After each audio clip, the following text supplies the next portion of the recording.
Hi friends, welcome to UGTRB World YouTube channel. In the video நம்ம என்ன பார்க்க போறோம்னா UGTRB CHEMISTRY Thermodynamics UNIT-5 Thermodynamicsல Enthalpy அப்படிங்கற topic பார்த்துட்டு இருக்கோம். அதுல part 1 ஒரு வீடியோ அப்லோட் பண்ணிருக்கேன். அதை பார்க்காதவங்க பார்த்துட்டு அதுக்கு அப்புறம் இந்த வீடியோக்கு உள்ள வாங்க. அப்பதான் உங்களுக்கு அந்த கண்டினியூவேஷன் இருக்கும். part 1ல என்ன கொடுத்திருக்கேன்னா what is enthalpy என்ற term ஏன் வந்துச்சு, அதனுடைய mathematical expression என்ன, like exothermicனா ரியாக்ஷன்னா என்ன, endothermic ரியாக்ஷன்னா என்ன, அதை எப்படி நம்ம கிராஃப்ல அண்டர்ஸ்டாண்ட் பண்ணிக்கலாம், அது ரிலேட்டடான சம் கொஷின்ஸ் எல்லாமே பார்த்தோம். அது மட்டும் இல்லாமல் ஒரு கொஷின் கார்னரும் கொடுத்துருந்தேன். அதுக்குண்டான ஆன்சர் என்னன்னு பார்த்துட்டு இந்த வீடியோக்குள்ளே போகலாம். என்ன question கேட்டிருந்தேன்னா, which of the following statement is correct? Option A, delta H is negative for all endothermic reaction. Option B, delta H is positive for all exothermic reaction. Option C, delta H is negative for exothermic reaction and positive for endothermic reaction. Option D, delta H is always 0 for a chemical reaction. இதுதான் question corner. So இதுக்குண்டான answer என்னன்னு பார்த்தீங்கன்னா option C தான் correct. ஏன்னா delta HS வந்து negative for exothermic reaction and positive for endothermic reaction. அதுதான் நம்ம correct ஸ்டேட்மெண்ட்டாக இருக்குது. ஓகேங்களா? ஸோ ஆன்சர் என்னென்னா ஆப்ஷன் சி தான் கரெக்ட் ஆன்சர். ஓகே, ஸோ இப்போ இந்த வீடியோவில் என்ன பார்க்க போகிறோம் அப்படின்னு பார்த்தீங்கன்னா, டிஃப்ரெண்ட் டைப்ஸ் ஆஃப் ரியாக்ஷன்ஸ் இருக்குது இல்லைங்களா, அதனுடைய என்தால்பி சேஞ்சஸ் பார்க்க போகிறோம். அதே மாதிரி ஃபேஸ் ட்ரான்சிஷன் நடக்கும் இல்லைங்களா, அதனுடைய என்தால்பி சேஞ்சஸ்லாம் நம்ம இந்த வீடியோவில் பார்ப்போம். ஓகே, என்தால்பி சேஞ்சஸ் இருக்குனாவே ஒரு கெமிக்கல் ரியாக்ஷன், அது for nature of a reaction அதை எப்படி எக்ஸ்பிரஸ் பண்ணலாம் அப்படின்னு பார்த்தீங்கன்னா, ஸ்டாண்டர்ட் ஹீட் ஆஃப் ஃபார்மேஷன் அப்படின்னு அதை மென்ஷன் பண்ணலாம். என்னன்னு மென்ஷன் பண்ணலாம்? Standard heat of formation. Heat is nothing but இந்த என்தால்பி தான் ஹீட்டு நாங்கள் சொல்கிறாங்க. ஓகே, ஹீட்டும் என்தால்பியும் டைரக்ட் ரிலேஷன்ஷிப் இல்லைங்களா, அதனால் அப்படியும் நம்ம டினோட் பண்ணலாம். ஸ்டாண்டர்ட் ஹீட் ஆஃப் ஃபார்மேஷன் அப்படின்னு சொல்லலாம். அப்படின்னா என்ன? இந்த டெஃபினேஷன் ரொம்ப இம்பார்ட்டன்ட். அப்படியே ஸ்டேட்மெண்ட் கொஷினாக கூட நமக்கு இப்படி கேட்கலாம். ஓகேவா? ஸ்டாண்டர்ட் அப்படின்னாவே என்ன ஸ்டாண்டர்ட் கண்டிஷன் பார்த்தீங்கன்னா, டெம்பரேச்சர் வந்து 298 கெல்வின் இருக்கணும். 298 கெல்வின் ஆர் செல்சியஸில் மென்ஷன் பண்ணணும்னா 25 டிகிரி செல்சியஸ். இந்த ஸ்டாண்டர்ட் வேர்ட்னாவே இது கண்டிப்பாக நம்ம பார்க்கணும். 1 bar pressure or 1 atmospheric pressure அந்த கண்டிஷனில் இருந்துச்சுன்னா தான் அது ஸ்டாண்டர்ட் கண்டிஷன் சொல்லுவோம். ஓகேங்களா? அப்போது இந்த டெஃபினேஷன் ரொம்ப இம்பார்ட்டன்ட்ங்க. Standard heat of formation of a compound is define as the change in enthalpy that takes place when 1 mole of a compound. இது ரொம்ப இம்பார்ட்டண்ட். எவ்வளோ மோல்ஸ் எடுத்துக்கிறோன்றது ரொம்ப இம்பார்ட்டன்ட். ஸ்டாண்டர்ட் ஹீட் ஆஃப் ஃபார்மேஷனில் 1 mole of a compound is formed from its element. அந்த எலமெண்ட்ஸ்லேருந்து 1 mole of compound form ஆகுது. எப்போது? At standard temperature and ப்ரெஷரில். ஓகேவா?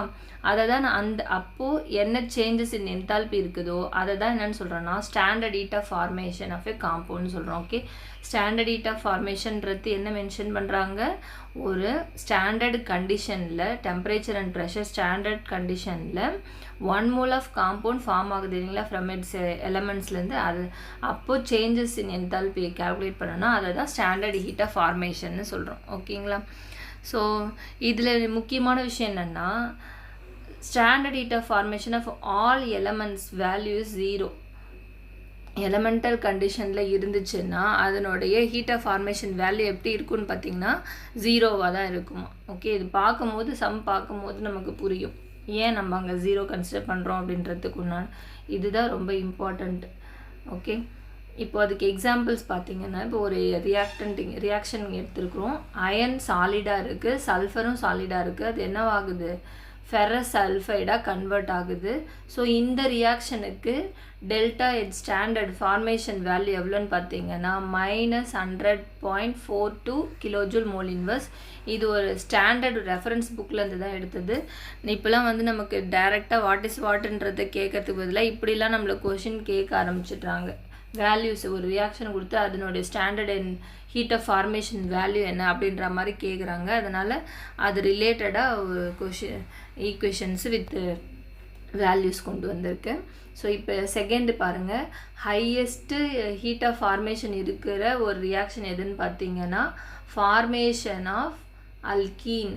அதாவது carbon react with hydrogen gas to form alkene. இந்த ரியாக்ஷனுக்கு தான் பாசிட்டிவில் நமக்கு வேல்யூ கொடுத்துருக்குறாங்க. இது நோட் பண்ணிக்கிங்க. நிறைய ஹீட் ஆஃப் ஃபார்மேஷன் வேல்யூ நம்ம கம்பேர் பண்ணும்போது இந்த அல்கீனுக்கு தான் வந்து பாசிட்டிவில் வேல்யூ இருக்குது, அதுவும் ஹையர் வேல்யூ இருக்குது. இது கூட நம்ம கம்பேரிட்டிவாக கேட்க சான்சஸ் இருக்குது. இந்த வேல்யூஸ் எல்லாம் ஒரு முறை நீங்கள் மெமரைஸ் பண்ணிட்டீங்கன்னா சப்போஸ் இதில் கேட்டாங்கன்னா கண்டிப்பாக ஆன்சர் பண்ண முடியும். ஓகேங்களா? அதே மாதிரி hydrochloride formation from myths elemental that is chlorine and hydrogen case. அதுலேருந்து நமக்கு அதனுடைய டெல்டா ஹெச் நாட் வேல்யூ எவ்வளோன்னு பார்த்தீங்கன்னா -92.4 கிலோஜூல் மோல் இன்வர்ஸ். ஓகேங்களா? இப்போ இங்கே ஒரு டேப்லர் காலம் கொடுத்துருக்கீங்களா, இது வந்து என்னன்னு பார்த்தீங்கன்னா standard heat of formation of some compounds. இது அப்படியே 12th ஸ்டாண்டர்ட் புக்கில் பேசிக்காகவே கொடுத்துருக்காங்க இந்த வேல்யூஸ் எல்லாமே. பாருங்கள், எல்லாத்துலேயுமே நெகட்டிவ் வேல்யூ தான் இருக்குது. ஸ்டாண்ட் ஆஃப் ஹீட் ஆஃப் ஃபார்மேஷனுடைய வேல்யூ மோஸ்ட்லி நெகட்டிவில் கொடுத்துருக்காங்க எல்லாத்தோடதுமே, பார்த்தீங்களா? பட் எக்ஸப்ட் இந்த அல்கீன் இதுதான் சொன்னேன் இல்லைங்களா, பாசிட்டிவில் இருக்குது அண்டு பாசிட்டிவில் இருக்குது, மோர் வேல்யூவும் இருக்குது. 222.33 அதனுடைய delta H nought F value. Okay, மற்றதுக்கெலாம் கம்பேரிட்டிவாக பார்த்தீங்கன்னா எல்லாமே நெகட்டிவில் தான் இருக்கும். ஓகேங்களா? வாட்டருக்கு வந்து ஹை -242. ஓகே, அதே மாதிரி கார்பன் டை ஆக்சைடுக்கு -393.5, மெத்தனாலுக்கு -239.2. ஸோ இதெல்லாம் வந்து கொஞ்சம் கம்பேரிட்டிவாக பார்த்து வச்சுக்கோங்க. ஸ்டாண்டர்ட் ஹீட் ஆஃப் ஃபார்மேஷன் வேல்யூலேருந்து நமக்கு கொஷின் டேரெக்டாக கேட்டாங்கன்னா, இது கேட்கலன்னா +2 புக்கில் அப்படியே இந்த டேப்லர் காலம் கொடுத்துருக்காங்க. ஓகேங்களா? இப்போ நம்ம என்ன பார்க்க போகிறோன்னா reaction enthalpy. Reaction enthalpy, formation என்தால்பின்னு சொல்லிட்டு 2 டைப் இருக்குது. ஃபஸ்ட்டு ரியாக்ஷன் என்தால்பினா என்னன்னு பார்த்துடலாம். That means enthalpy change for balanced stoichiometric equation. Balanced stoichiometric equation என்னது? இப்போ ஃபார் எக்ஸாம்பிளுக்கு நான் வந்து வாட்டர் மாலிகுல் ஃபார்மேஷன் எழுதுகிறேன்னு வச்சுக்கிங்களேன். வாட்டர் மாலிகுல் எப்படி ஃபார்ம் ஆகும்? ஹைட்ரஜன் கேஸும் ஆக்சிஜன் கேஸும் சேர்ந்து என்னவாகும்? நமக்கு வாட்டர் மாலிகுல் ஃபார்ம் ஆகும். பட் இது வந்து ஒரு பேலன்ஸ்டு ஈக்குவேஷனா அப்படின்னு பார்த்தீங்கன்னா பேலன்ஸ்டு ஈக்குவேஷன் கிடையாது. ஏன்னா நமக்கு ரைட் சைடில் ஒரு ஆக்சிஜன் தான் இருக்குது, ஆனால் லெஃப்ட் சைடில் 2 ஆக்சிஜன் ப்ரெசண்ட்டாக இருக்குது. அப்போ இது வந்து பேலன்ஸ்டு ஈக்குவேஷன் கிடையாது. ஆனால் இங்கே நமக்கு என்ன ஃபார்ம் ஆகிருக்கு? 1 மோல் ஆஃப் வாட்டர் ஃபார்ம் ஆகியிருக்கு. ஓகே, அப்போ நான் இதை பேலன்ஸ் பண்ணணுன்னா என்ன பண்ணுவேன்? நான் 1/2 O2 இங்கே எல்லாம் போடலாம். ஓகேவா? அப்படி இல்லைன்னா என்ன பண்ணலான்னா water H2 + O2 gives 2H2O. இந்த மாதிரியும் நான் இதை பேலன்ஸ் பண்ணலாம். ஓகேங்களா? ஸோ இப்போ இந்த ஈக்குவேஷன் நம்ம என்னென்னு சொல்கிறோன்னா balanced stoichiometric equation. Both the side, left side as well as right side, ரெண்டு சைடுமே நமக்கு ஈக்குவல் ரேஷியோவில் ஹைட்ரஜனும் ஆக்சிஜனும் இருக்கிறது தான் நம்ம என்னென்னு சொல்லுவோன்னா பேலன்ஸ்டு ஸ்டாய்ச்சியோமெட்ரிக் ஈக்குவேஷன் சொல்கிறோம். இந்த மாதிரியான ரியாக்ஷனுக்கு நம்ம டெல்டா என்தால்பி சேஞ்ச் நம்ம கேல்குலேட் பண்ணோம்னா அதை தான் நம்ம என்னென்னு சொல்கிறோன்னா ரியாக்ஷன் என்தால்பின்னு சொல்கிறோம். ஓகேங்களா? என்னென்னு சொல்கிறோம்? இதை ரியாக்ஷன் என்தால்பி. பேலன்ஸ்டு ஸ்டாய்ச்சியோமெட்ரிக் ஈக்குவேஷனில் நம்ம என்தால்பி சேஞ்சை கேல்குலேட் பண்ணோம்னா அதுதான் நம்ம ரியாக்ஷன் என்தால்பின்னு சொல்கிறோம். அதுக்கு எக்ஸாம்பிள் தான் நம்ம இங்கே வாட்டர் மாலிகுல் ஃபார்மேஷன் கொடுத்துருக்காங்க. இது வந்து இப்போ பேலன்ஸ்டு ஈக்குவேஷன். இதனுடைய வேல்யூ எவ்வளோன்னு பாருங்கள், -967.4 கிலோஜூல். இது reaction coordinate. That means reaction என்தால்பியோட வேல்யூ. ஓகேவா? இது நான் வச்சுக்கோங்க. நெக்ஸ்ட்டு ஃபார்மேஷன் என்தால்பி பார்க்கறதுக்கு முன்னாடி இந்த ஃபார்முலா ரொம்ப இம்பார்ட்டண்ட். இது என்னன்னு பார்த்துடலாம். இப்போது ஒரு ரியாக்ஷன் கொடுத்துருக்குறாங்கன்னா அதனோட ரியாக்ஷன் என்தால்பி கேல்குலேட் பண்ணுறதுக்கு உண்டான ஃபார்முலா இது தான். என்னன்னு பாருங்கள், delta H naught R, that means reaction enthalpy, equal to summation of delta H naught R, that is product, minus summation of delta H naught R reactant. இதை தான் என்னன்னு சொல்கிறாங்கன்னா ரியாக்ஷன் என்தால்பி கேல்குலேட் பண்ணுறதுக்கு உண்டான ஃபார்முலா. இப்போ ஏன் இங்கே summation கொடுத்துருக்காங்கன்னா, ஃபார் எக்ஸாம்பிள் நமக்கு இங்கே வாட்டர் மாலிகுல்ல நமக்கு என்ன கிடச்சிருக்குது? ஒன்லி 1 ப்ராடக்ட் தான் கிடச்சிருக்கு. சப்போஸ் மோர் தென் 2 ப்ராடக்ட் இருந்துச்சுன்னா அப்போ நம்ம என்ன பண்ணிப்போம்? அதனுடைய சம் எடுத்துக்கணும் ப்ராடக்ட். அதே மாதிரி தான் இப்போ இங்கே 2 ரியாக்டன்ட் இருக்குது, இதனோட சம்மு தான் நம்ம இங்கே எடுத்துக்கிறோம். ஓகே, இது ரெண்டுத்தையும் சப்ராக்ட் பண்ணோன்னா நமக்கு வரது தான் என்னன்னு பார்த்தீங்கன்னா ரியாக்ஷன் என்தால்பி. ஓகேங்களா, இந்த பேசிக் தெரிஞ்சுக்கிறோம். ஓகே, நெக்ஸ்ட்டு பார்த்தீங்கன்னா ஃபார்மேஷன் என்தால்பி. ஃபார்மேஷன் என்தால்பிக்கும் ரியாக்ஷன் என்தால்பிக்கும் என்ன டிஃப்ரென்ஸ் அப்படின்னு பார்த்தீங்கன்னா, அங்கே பேலன்ஸ்டு ஸ்டாய்க்கியோமெட்ரிக் ஈக்குவேஷனை நம்ம கன்சிடர் பண்ணிவிட்டு அங்கே என்தால்பி சேஞ்சஸ் பார்த்தோம். இங்கே ஃபார்மேஷன் என்தால்பியில் இது only the difference is 1 mole of product form ஆகிறது.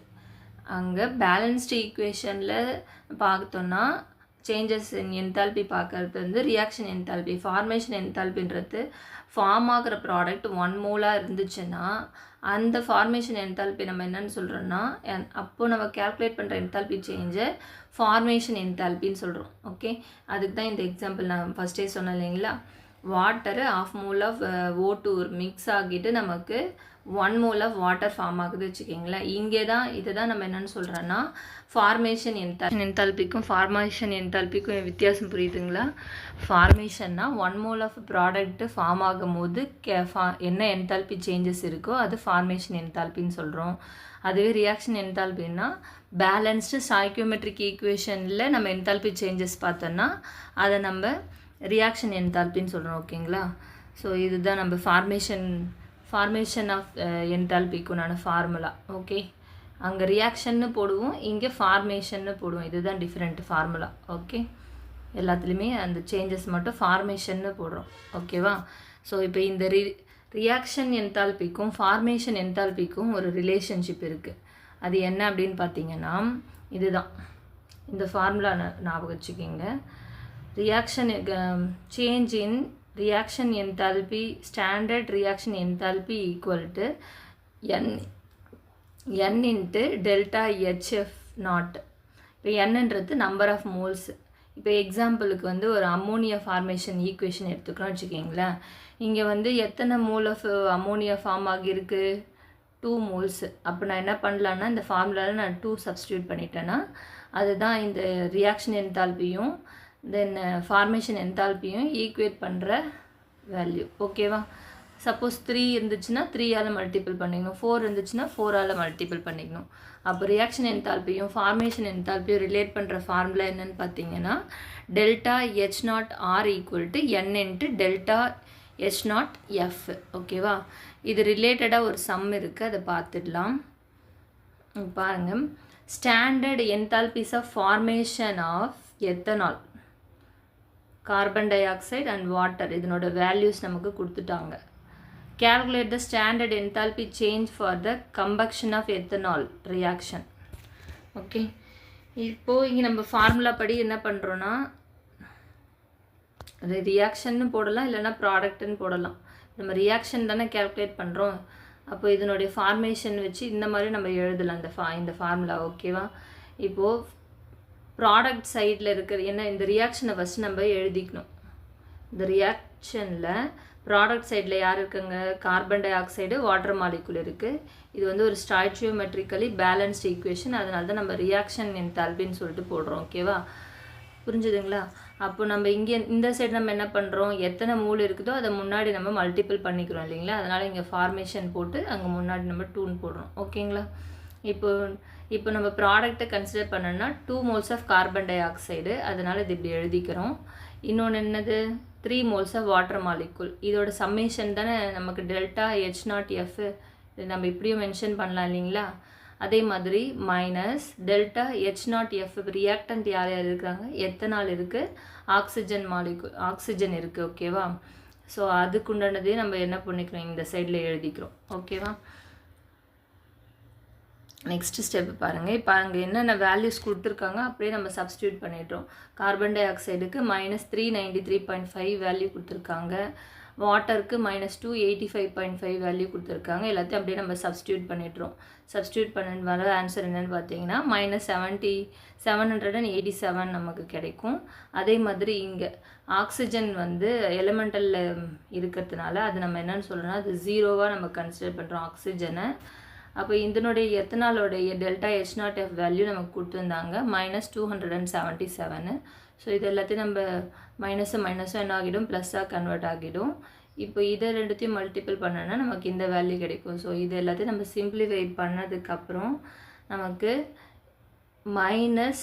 1366.5 கிலோஜூல் வரும். ஓகேவா? இதுதான் வந்து எத்தனாலோட கம்பக்ஷன் ரியாக்ஷன். கம்பக்ஷன் ரியாக்ஷன்லேயும் நமக்கு நெகட்டிவில் தான் மென்ஷன் பண்ணணும். இது நம்ம போக போக சொல்கிறோம் உங்களுக்கு. ஓகே, இது புரிஞ்சுதுங்களா? இந்த மாதிரி தான் நமக்கு எந்த ஒரு ரியாக்ஷன் கொடுத்தாலுமே அதனுடைய ரியாக்ஷன் என்தால்பி கால்குலேட் பண்ணலாம். ஓகேங்களா? இப்போ ஸ்டாண்டர்ட் என்தால்பி ஆஃப் ரியாக்ஷனுக்கு ஃபியூ எக்ஸாம்பிள்ஸ் இப்போ நம்ம கொடுக்குறோம். ஓகே, இப்போது ஸ்டாண்டர்ட் அப்படின்னாவே என்ன நான் சொன்னேன், நான் டெம்பரேச்சர் எப்படி இருக்கணும், 25 டிகிரி செல்சியஸ் இருக்கணும்னு சொன்னேன். அதே மாதிரி ப்ரெஷரு 1 bar ப்ரெஷர் அது 1 atmospheric ப்ரெஷர் இருக்கணும்னு சொன்னேன். அது 25 டிகிரி செல்சியஸ்னு மென்ஷன் பண்ணலாம். அதர்வைஸ் கெல்வினில் மென்ஷன் பண்ணோன்னா 298 கெல்வினில் மென்ஷன் பண்ணுவோம். ஓகேவா? இப்போது 1 atmospheric ப்ரெஷரை நம்ம கிலோ பாஸ்கலில் மென்ஷன் பண்ணோன்னா 101.325 கிலோ பாஸ்கல் கூட நம்ம அதை மென்ஷன் பண்ணலாம். ஓகேங்களா? ஸோ எக்ஸாம்பிள்ஸ் பாருங்கள். 1 mole of ammonia, 1 mole of HCl அப்படின்னாவே இது என்னன்னு சொல்லலாம், ஃபார்மேஷன்னு சொல்லலாமா? டெல்டா H0F ஃபார்மேஷன்னு சொல்லலாமா? இதனோட வேல்யூஸ் என்னன்றது இங்கே கொடுத்துருக்காங்க. அம்மோனியா ஃபார்மேஷனுடைய டெல்டா H0F வேல்யூ வந்து -46 கிலோ ஜூல் மோல் இன்வர்ஸு. அதே மாதிரி HClக்கு -92.3 கிலோ ஜூல் மோல் இன்வர்ஸ். இது எல்லாமே ஸ்டாண்டர்ட் ரெஃபரன்ஸ் புக்கு பூரியன் சர்மாலேருந்து எடுத்தது தான். நமக்கு டேரெக்டாக கொஷின் கேட்கும் போது இதெல்லாம் நம்ம படிக்கலையே அப்படின்னு சொல்லிட்டு தெரியலேன்னு சொல்லிட்டு யோசிக்கக்கூடாது. இப்போ கொஷின்ஸ் இந்த மாதிரி மெமரி பேஸ்டு கொஷின்ஸ் தான் நிறைய எடுக்கிறாங்க லாஸ்ட்டு PGTRB கொஷின் பேப்பர்லேயுமே. ஸோ இந்த மாதிரி நம்ம வந்து ப்ரிப்பேராக போனோம்னா நமக்கு யூஸ்ஃபுல்லாக இருக்கும். ஓகேங்களா? நெக்ஸ்ட்டு மெக்னீஷியம் ஆக்சைடுக்கான ஃபார்மேஷனுடைய வேல்யூ பாருங்கள், ரொம்ப ஹையாக இருக்குது. இது மாதிரி கம்பேரிட்டிவாக படிச்சுக்கிட்டிங்கன்னா உங்களுக்கு யூஸ்ஃபுல்லாக இருக்கும். 601 கிலோஜூல் மோல் இன்வர்ஸ் எல்லாமே நெகட்டிவில் இருக்குது பாருங்கள் ஃபார்மேஷனு. இதையும் ஞாபகம் வச்சுக்கோங்க. ஃபார்மேஷன் எல்லாமே வந்து நெகட்டிவில் இருக்கும். ஒன்று தான் பாசிட்டிவில் இருந்துன்னு பார்த்தோம். அது என்னன்னு பார்த்தீங்கன்னா எத்திலினுக்கு ப்ளஸில் இருக்கும். அது 222ன்னு பார்த்தோம். ஓகேங்களா? இதெல்லாம் கம்பேரிட்டிவாக ஞாபகம் வச்சுக்கோங்க. Next heat of combustion process கம்ப்ளீட்டாக கம்பக்ஷன் போகுது. 1 mole of substance heat of combustion. இப்போ இங்கேயும் பாருங்கள் ஸ்டாண்டர்ட் கண்டிஷன் தான். ஸ்டாண்டர்ட் கண்டிஷன்னா 25 degree Celsius and 1 atmospheric pressure. எப்போ வந்து என்தால்பி சேஞ்சை கால்குலேட் பண்ணுறோம், complete combustion of 1 mole of substance. 1 mole of சப்ஸ்டன்ஸை நல்லா கம்ப்ளீட்டாக கம்பக்ஷனுக்கு போகுச்சுன்னா அப்போ என்ன என்தால்பி சேஞ்சஸ் இருக்குது அப்படின்றத கால்குலேட் பண்ணோன்னா அதுதான் ஹீட் ஆஃப் கம்பக்ஷன்னு சொல்கிறோம். ஓகேங்களா? இதுக்கு எக்ஸாம்பிள் என்ன கொடுத்துருக்குறோன்னா மீத்தேன் வந்து ஆக்சிஜனோட பேர்ன் ஆகிறது one of the example of combustion reaction. அப்போ என்ன ஃபார்ம் ஆகும், கார்பன் டை ஆக்சைடு கேஸும் வாட்டர் மாலிகுலும் ஃபார்ம் ஆகும். ஓகேவா? இங்கே பாருங்கள் எவ்வளோ அதிகமாக கிடைக்குது பாருங்கள். இந்த கம்பக்ஷன் ரியாக்ஷனில் மோஸ்ட்லி மீத்தேன் வந்து ஒரு ஃபியூயல் இல்லைங்களா, அதனால் நமக்கு டெல்டா இங்கே ஏன் சி போட்டிருக்குன்னா இது கம்பக்ஷன் ரியாக்ஷனை மென்ஷன் பண்ணுறதுக்காக சி போடுறோம். ஓகேங்களா? -890.3 kilojoule mole inverse combustion of மீத்தேனுக்கு. ஓகே, கம்பக்ஷன் ரியாக்ஷனும் எப்போவுமே எப்படி இருக்குன்னா ஆல்வேஸ் நெகட்டிவில் தான் மென்ஷன் பண்ணணும் டெல்டா H0 வேல்யூவை. இப்போ அனதர் கம்பக்ஷன் ரியாக்ஷன் பாருங்கள். கார்பன் ஆக்சிஜனோட பேர்ன் ஆகிட்டு கார்பன் டை ஆக்சைடு ஃபார்ம் ஆகிறது -394.55 kilojoule mole inverse. Water molecule ஃபார்மேஷனுக்கு -285. ஒவ்வொரு புக்கில் ஒவ்வொரு வேல்யூஸ் மென்ஷன் பண்ணிப்பாங்க. இங்கே வாட்டர் மாலிகுல் வந்து ஆக்சிஜன் ஹைட்ரஜன் கேஸு ஆக்சிஜனோட பேர்ன் ஆகிறதுனால தான் வாட்டர் மாலிகுல் கேஸே ஃபார்ம் ஆகுது. இங்கே கம்பக்ஷன் ப்ராசஸில் இதனோட வேல்யூ என்னென்னு பாருங்கள், கம்பேரிட்டிவாக படிச்சுக்கிங்க. ஓகேங்களா? இது ரொம்ப இம்பார்ட்டண்ட். இது மாதிரி ஸ்டேட்மெண்ட் கொஷின் கூட நமக்கு கேட்பாங்க. என்னென்னா கம்பக்ஷன் ரியாக்ஷன் ஆல்வேஸ் எக்ஸோதெர்மிக்கா எண்டோதெர்மிக்கா கேட்கலாம். கம்பக்ஷன் ரியாக்ஷன் எக்ஸோதெர்மிக்னாவே எப்படி இருக்கணும், நெகட்டிவாக தான் இருக்கணும். ஓகேவா? இது ரொம்ப இம்பார்ட்டன்ட்ங்க. இதை கேட்டிருக்காங்க இதுக்கு முன்னாடி. கம்பக்ஷன் ரியாக்ஷன் எக்ஸோதெர்மிக் வருமா எண்டோதெர்மிக் வருமா, அதனுடைய வேல்யூ எப்படி இருக்கும், பாசிட்டிவில் இருக்குமா நெகட்டிவில் இருக்குமான்ற மாதிரிலாம் நமக்கு கொஷின் கேட்டிருக்காங்க. ஓகேங்களா? நெக்ஸ்ட்டு பார்த்தீங்கன்னா standard enthalpy of neutralization base பண்ணியும் நமக்கு கொஷின் வந்திருக்கு. அப்படி என்னன்னு பார்த்தீங்கன்னா 1 mole of a base by an acid neutralization reaction போகும்பொழுது என்ன என்தால்பி சேஞ்ச் இருக்குது அப்படின்றது. டைல்யூட் சொல்யூஷன் எடுத்துக்கணும், கான்சன்ட்ரேஷன் சொல்யூஷன் எடுத்துக்கக்கூடாது. டைல்யூட் சொல்யூஷன்னா 1 mole of ஆசிடையும் பேஸையும் நியூட்ரலைஸ் பண்ணும்போது என்ன என்தால்பி சேஞ்சஸ் இருக்கோ அதை தான் என்தால்பி ஆஃப் நியூட்ரலைசேஷன்னு சொல்கிறோம். அதுவே ஸ்டாண்டர்ட் கண்டிஷனில் எடுத்துக்கிட்டோன்னா அது ஸ்டாண்டர்ட் என்தால்பி ஆஃப் நியூட்ரலைசேஷன்னு சொல்கிறோம். ஓகேங்களா, 25 degree Celsius and 1 atmospheric pressure that is standard. அப்போ அந்த டைமில் நம்ம என்தால்பி சேஞ்சஸை கேல்குலேட் பண்ணோன்னா அதுதான் என்தால்பி ஆஃப் நியூட்ரலைசேஷன் சொல்கிறோம். மோஸ்ட் ஆஃப் த நியூட்ரலைசேஷன் ரியாக்ஷனில் ஆசிட் பேஸ்ட் நியூட்ரலைசேஷன் ரியாக்ஷனோட டெல்டா H வேல்யூ வந்து -57.34 அந்த மாதிரி ரேஞ்சில் தான் இருக்கும். இங்கே ஃபார்ம் ஆகிற இந்த வாட்டர் மாலிகுல் இருக்குது இல்லையா, அது 1 மோலாக இருந்துச்சுன்னா வேல்யூ கண்டிப்பாக -57.3 57.4 அந்த மாதிரி தான் இருக்கும். நம்ம அதை வச்சு நம்ம ஆன்சர் போட்டுடலாம். ஓகேங்களா, இப்போது அனதர் எக்ஸாம்பிள்ஸ்லாம் பாருங்கள். பொட்டாசியம் ஹைட்ராக்சைடு சல்ஃபியூரிக் ஆசிடோட ரியாக்ட் ஆகிட்டு பொட்டாசியம் சல்ஃபேட்டு வாட்டர் மாலிகுல், இங்கேயும் வாட்டர் மாலிகுல் 1 மோல் தான் ஃபார்ம் ஆகுது. அப்போ நமக்கு வேல்யூ பாருங்கள் 57 பாயிண்ட் சம்திங்லேயே இருக்குது இல்லைங்களா. அதே மாதிரி இங்கேயும் வாட்டர் மாலிகுல் 1 மோல் தான் ஃபார்ம் ஆகியிருக்கு, 57.28 தான் இருக்குது. Suppose 2 moles of water form ஆகுது வச்சுக்கிங்களா, அப்போ என்ன மாதிரியான என்தால்பி வேல்யூ இருக்குன்னா ஒன்றுமே பண்ண வேணாம். இந்த 57 பாயிண்ட் சம்திங் அந்த ரேஞ்சு கூட நம்ம 2 மல்டிபிள் பண்ணிவிட்டு என்ன ஆன்சர் வருதோ அதுதான் டெல்டா H வேல்யூவாக இருக்கும். ஓகேவா, சப்போஸ் 3 வாட்டர் மாலிகுல் ஃபார்ம் ஆகுச்சுன்னா 3 மல்டிபிள் பண்ணிக்கணும் அந்த 57 கூட.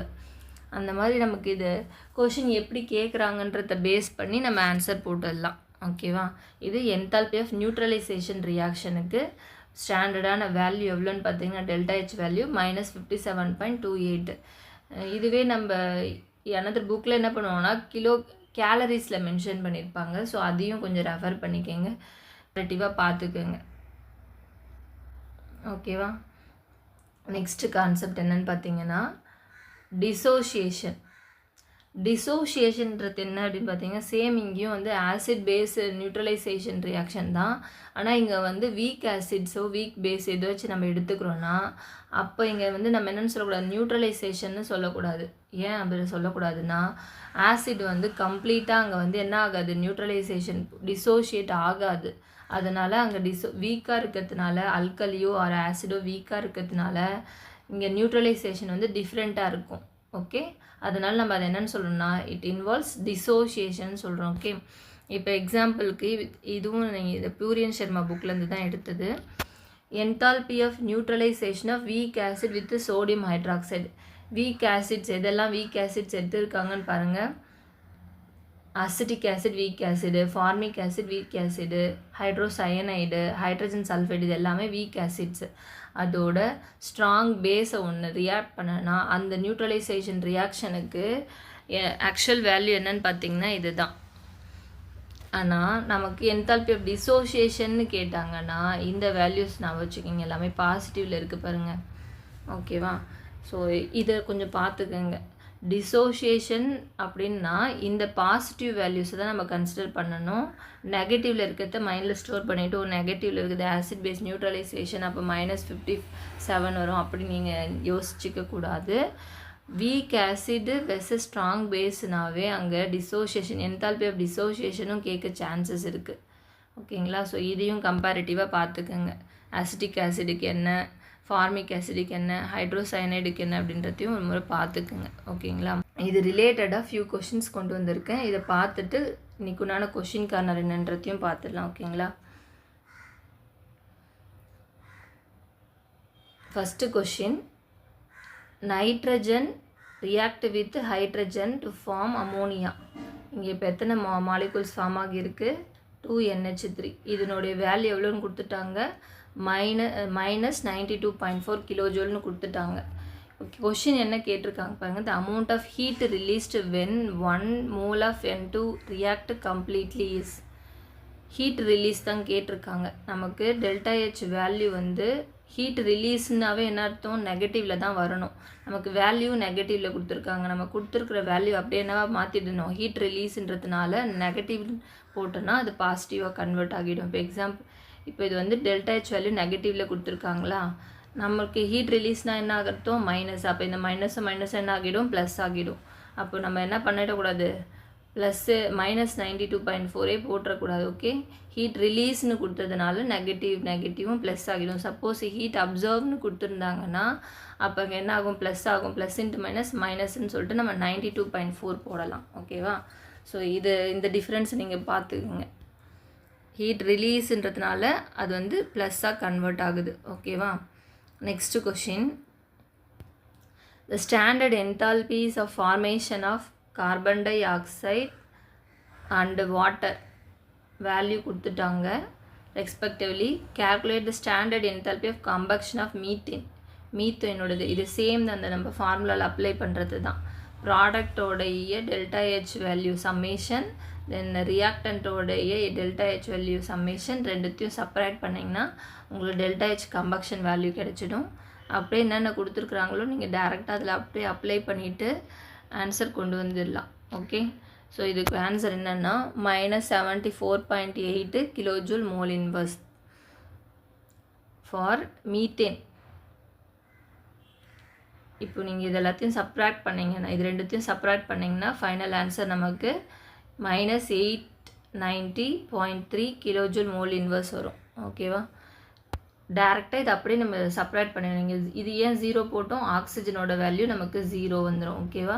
இதோட வேல்யூ தான் நமக்கு கொடுத்துருக்குறாங்க. டெல்டா H0F மீத்தேனோட வேல்யூ நமக்கு கொடுத்துருக்காங்க. ஸோ இதில் நம்ம சப்ராக்ட் பண்ணோம். -965.1லேருந்து இந்த வேல்யூ நம்ம சப்ராக்ட் பண்ணிங்கன்னா நமக்கு டெல்டா H0 கம்பக்ஷன் வேல்யூ கிடைச்சிடும். ஓகேவா? புரிஞ்சுதுங்களா? எல்லாமே சேம் பேசிக் கொஷின்ஸ் தான். கொஷின்ஸ் இந்த டாபிக் ரிலேட்டடாக இப்படி தான் கொஷின் கேட்பாங்க. Next question. For the reaction 2SO2 gas plus O2 gives 2SO3. இதில் டெல்டா ஹெச் வேல்யூ நமக்கு கொடுத்துட்டாங்க. Enthalpy change for the reaction. இப்போ மேலே கொடுத்துருக்கிறது 2 moles of sulphur dioxide, கீழே என்ன கொடுத்துருக்காங்க 1 mole சல்ஃபர் டை ஆக்சைடு. அப்போ இதனுடைய ஆன்சர் என்ன அப்படின்றத நம்மளோட கொஷின் சிம்பிளுங்க. மேலே கொடுத்துருக்கிறது 2னா கீழே வந்து 1 mole கொடுத்துருக்காங்க. அப்போ மேலே கொடுத்துருக்க அந்த 198 இருக்கு இல்லையா, அதை 2ஆல் டிவைட் பண்ணுறேன்னா நமக்கு ஆன்சர் வந்துடும். ஓகேவா? டிவைட் பண்ணனா நமக்கு என்ன ஆன்சர் வரும், -99 கிலோ ஜூல் வரும். ஓகேவா? மைனஸில் தான் வேல்யூ வரணும், ஏன்னா நமக்கு மைனஸில் தான் வேல்யூ கொடுத்துருக்காங்க. இது ரொம்ப சிம்பிளான கொஷின் தான். Next question. Standard enthalpy of formation of carbon monoxide and carbon dioxides are -110.5 kilojoule and -393.5 kilojoule. Standard enthalpy change for the reaction. நமக்கு ரியாக்ஷனும் கொடுத்துட்டாங்க. 1 mole of carbon dioxide. So இங்கே என்ன பண்ணணும், அதே ப்ராடக்ட்டு மைனஸ் ரியாக்டன்ட்டு. இங்கே product வந்து carbon di oxide மட்டும்தான் இருக்குது, அதனோட வேல்யூ நமக்கு கொடுத்துட்டாங்க. ரியாக்டன்ட் யார் யார் இருக்காங்க, கார்பன் டை ஆக்சைடு இருக்குது, ஆக்சிஜன் இருக்குது. ஆக்சிஜனோட வேல்யூ 0. அங்கே கொடுத்துருக்கிற வேல்யூஸை நம்ம சப்ஸ்டியூட் பண்ணுறோம். மைனஸ் இன்ட்டு மைனஸ் ப்ளஸ் ஆகிடும். ஸோ இதுலேருந்து நம்ம சப்ராக்ட் பண்ணோம்னா நமக்கு ஆன்சர் வந்து -283.0 கிலோஜூல் மோல் இன்வர்ஸ் நமக்கு ஆன்சராக வரும். ஓகேவா? சிம்பிள் கொஷின் தான், ஒரே மாதிரி டைப்பில் தான் நம்ம கொஷின் எடுத்துகிட்டு வந்திருக்கோம். ஓகேங்களா? Next question. The bond dissociation enthalpy of HH and ClCl and HCl bond are 436 kilojoule and 243 kilojoule and 431 kilojoule respectively. Calculate enthalpy changes for the reaction. Reaction நமக்கு கொடுத்துட்டாங்க. ஓகேவா? இந்த மாதிரி கொஷின் எப்படி அப்ரோச் பண்ணணும்னு பாருங்கள். ஃபஸ்ட்டு பாண்ட் ப்ரோக்கன் என்னென்னு கொடுத்துருக்காங்கன்றத note பண்ணிக்கோங்க. ஹெச்சுக்குண்டான பாண்ட் ப்ரோக்கன் வேல்யூ எவ்வளோ டிசோசியேஷன் வேல்யூ எவ்வளோ கொடுத்துருக்காங்கன்னா 436 கொடுத்துருக்காங்களா. அதே மாதிரி சிசிஎல்லுக்கு வந்து 243. இது ரெண்டுத்தையும் ஆட் பண்ணிக்கணும். அதே மாதிரி பாண்ட் ஃபார்ம் ஆகிறது என்னது, 2HCl ஃபார்ம் ஆகுதுங்களா. அப்போது இதை வந்து 2ஆல் மல்டிபிள் பண்ணிக்கணும். வர ஆன்சர் தான் பாண்ட் ஃபார்ம் ஆகிறது. இப்போ என்ன பண்ணணும், பாண்ட் ப்ரோக்கன்லேருந்து பாண்ட் ஃபார்மை நம்ம வந்து மைனஸ் பண்ணிட்டோம்னா வர ஆன்சர் தான் என்னென்னா டெல்டா ஹெச் வேல்யூ. இப்படியும் நம்ம இந்த கொஷினை அப்ரோச் பண்ணலாம். ஓகேவா? ஸோ இந்த மாதிரி டைப் நீங்கள் இதுக்கு முன்னாடி பார்த்துருக்க மாட்டீங்க. ஸோ இந்த டைப் கொஷினும் நீங்கள் வந்து பார்த்துக்குங்க. ஓகே,